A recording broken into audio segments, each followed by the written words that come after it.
இது 2.5 ஆண்டுகளா அல்லது இன்னும் 2 மாதங்களா என்பதை முடிவு செய்ய வேண்டியது டெல்லியில் இருக்கின்ற ஓனர்கள் தான், அவரல்ல. அந்த பதவியை பொறுத்தளவில் இசை நாற்காலியை போன்றது. எப்படி நாடாளுமன்ற தேர்தலுக்கு பிறகு அண்ணாமலைக்கு அரோகரா போட்டார்களோ அதேபோல் சட்டமன்ற தேர்தல் 2026க்கு பிறகு ஏற்பட போகின்ற படுதோல்வியால் நம்முடைய நைனார் என்ற நைனாவையும் பேக் செய்ய டெல்லி தயாராகும். நைனாவை பொறுத்தளவில் அவரே விரும்பி பேசியிருக்கின்றார்.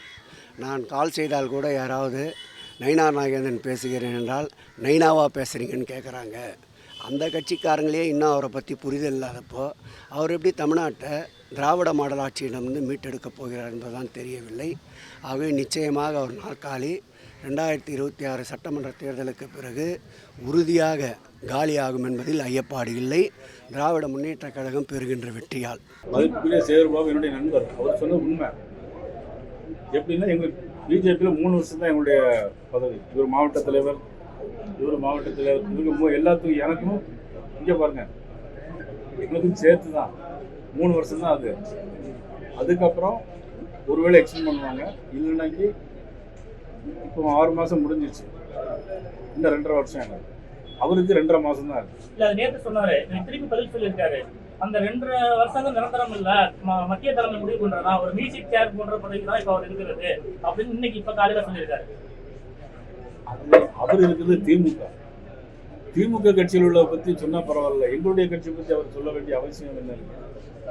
நான் ஏற்கனவே சொன்னேன், எனக்கு நெருங்கிய நண்பர் கோயிலுக்கு கேட்டதெல்லாம் செஞ்சு தருவார். முதலமைச்சரே நயனாராயணன் கேட்டால் செஞ்சு கொடுங்கன்னு சொல்லியிருக்காரு அப்படின்லாம் சொல்லி சட்டமன்றத்திலே பேசியிருக்காங்க. அந்த பிரச்சனை வேறு, அவர் இருக்கிறது திமுக. நான் சொல்றது என்ன சொன்னால், இந்த ஆட்சிக்கு 2.5 மாதம் தான் இருக்கு. இப்போ நான் ஏற்கனவே விளக்க சொன்னேன், இந்த ஆட்சிக்கு 2.5 மாதம் தான் இருக்கு. செய்திகளை உடனுக்குடன் தெரிந்து கொள்ள கீழ்கண்ட கேபிள் மற்றும் டிடிஹெச் நெட்வொர்க்குகளில் எம்நாடு செய்தி தொலைக்காட்சியை காணுங்கள். பாதகம் செய்பவரை கண்டால் நாம் பயம் கொள்ளலாகாது பாப்பா. மோதி மிதித்து விடு பாப்பா, அவர் முகத்தில் உமிழ்ந்து விடு பாப்பா. அண்மை செய்திகளை உடனுக்குடன் தெரிந்து கொள்ள இணைந்திருங்கள் எம்நாடு தொலைக்காட்சியுடன்.